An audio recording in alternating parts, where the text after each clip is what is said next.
ભરૂચ જિલ્લાના વાગરા તાલુકામાં પર્યાવરણ અને લોકોના આરોગ્ય સાથે મોટો ખેલ રમાતો હોવાની ગંભીર ઘટના સામે આવી છે.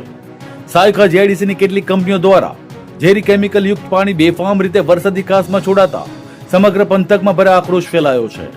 વાગરાના કોઠિયા ગામને જોડતા મુખ્ય માર્ગ પાસે આવેલી વરસાદી કાસમાં આશરે 500 મીટર સુધી લાલ અને પીળા રંગનું કેમિકલ યુક્ત પાણી ફરી વળ્યું છે. કાસમાંથી ઉડતી અસહ્ય દુર્ગંધના કારણે સ્થાનિકો ત્રાહિમામ પોકારી ઉઠ્યા છે.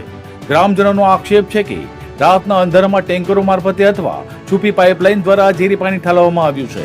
સ્થાનિકોના જણાવ્યા મુજબ આ માર્ગ પરથી રોજબરોજ પસાર થતા ગ્રામજનો, પશુઓ અને ખેડૂતોના આરોગ્ય પર ગંભીર જોખમ ઉભું થયું છે. સાથે જ આજુબાજુની ખેતીલાયક જમીન પણ પ્રદૂષિત બની બંજર થવાની ભીતિ સેવાઈ રહી છે.